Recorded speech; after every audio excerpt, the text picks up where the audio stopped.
All right, I see a lot of these videos and pictures out there on the Home Tech site and other sites where they're asking about what power settings they should use, and the results of that.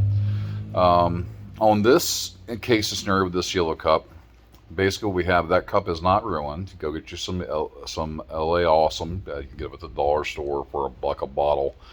It is one of the cleaners that we use to wipe down the engraving, especially tumblers, to get rid of all the burnt residue. Now, if that doesn't work as far as that goes, the lines that you're seeing in between it, if it was a resolution issue, whenever your laser is sweeping with your rotary back and forth, those lines would follow the same sweeping pattern with your rotary. Now, because they're falling in between the lines, a couple different things you can do. Now, if you're using a traditional style rotary that is a roller rotary, where you put the cup or tumbler on a set of rollers, and then you and it rest on a back set of rollers, you can't do this on that one. What you would have to do is go get you a little thing of acetone, and then wipe it down with acetone. You can scrub it with a microfiber cloth, and that residue will go away. Now, it will take a little bit of the paint off there as a byproduct. So fingernail polish, if you don't have acetone on hand, that'll be also a thing you can use. I wouldn't use a magic eraser. There's no need for that. That's just a waste of money, a waste of time as far as that goes. Just a microfiber cloth and some LA Awesome will take any of that residue off.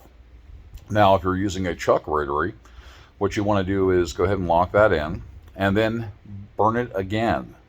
With a chuck rotary, it will automatically return back to the start position. And as long as you leave it locked into the laser, you don't change the lens orientation on that, you should be able to burn your cup a second time if you need to. So, but is one of the comments that I see in there that got this whole thing started is, I don't want to mess up another cup. Well, here's the thing. Whenever you're doing laser engraving, and you have to do a brand new color of a cup, or a brand new substrate, or a brand new type of material, or whatever else, you need to start off making sure that you have planned to have 3 or 4 extras in your pricing that can be a screw up. You never know when the power is going to go out. You never know something's going to get bumped, or your rotary is going to come tilt one way or another way, leaving lines or whatever else. And then when you do that first initial cup, you want to go ahead and run a test engrave with that material to find out exactly what your settings are. And you want to make sure that your laser is calibrated with your cup to make sure it goes all the way around, and it's going to meet back up where it starts from. You want to make sure that the length and width of your design is going to work. One of the things I do to make sure that works and is working properly is to go ahead and just take a cup, it doesn't matter what color, as long as it's the same shape and stuff like that, and get some masking tape, mask it over, and then I'll do a really light, don't do so much, you can do an engrave, but you do a light engrave over top of that to make sure that your design is going to look and be placed exactly where you want it to be placed before you commit to burning an actual cup. Another thing you can do as far as that goes too is check whenever you're doing your burns and stuff like that. You're using this individual is using a 80 watt CO2 laser, I would guess to say. Make sure that first of all, to get consistency on every single burn, you're going to make sure that when you get done burning your jobs and stuff like that, at least once a day before you even start, you're going to make sure all your lenses are cleared off. This is what they do in industry. This is what I've done in industry as far as it goes. You want to do your CILs, clean, inspect, and lubricate. Make sure all the dust is cleaned off everything. Bring everything back to a good known state. Make sure that all the lenses are cleaned off. Do a test fire. Make sure that you have it a good alignment. Probably do that once a week. If you're doing a lot of production, you may want to do it more than that as far as that goes.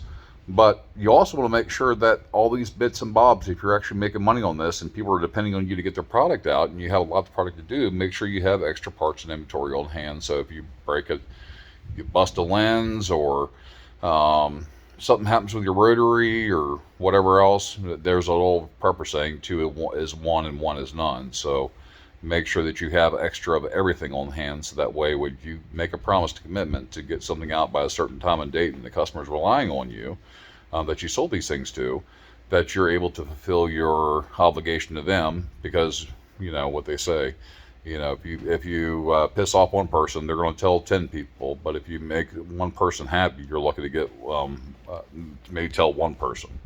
So uh, check your, also make sure every single cup that you're validating and verifying that your whatever you're burning on is level with the lens, and that you also have your focus accurate and proper. Because especially when you're on low rotaries, if you take that armature, if you're moving it back and forth in between cups, you may want to go ahead and mark the arm where it goes to the side rail of your y-axis, x-axis where they meet, or put a little block there, the clamp, so that way if you have to move it back, you're moving it back exactly to the same spot every single time. Also, your rotary, make sure that you have some kind of template or something like that, that you can lay that also in your bed the same exact way every single time, because you want to make sure that that rotary is set up so that um, movement from the x-axis going back and forth as it's cutting as your rotary is exactly aligned with that cup's center line. So there's a lot of little things you could do as far as that goes, and if you just walk your way stuff through it, build your process, you'll get there where you need to be. If you have any questions or anything like that, feel free to bring me out. I'm probably going to go ahead and be starting up some kind of like a help tip and tutorial video series and stuff like it later on. Looks like I'm being able to help a lot of people on these different channels, and I'm going to continue to do so. This has been Don from Scottish Giant, and you guys have yourself a wonderful day. Bye for now.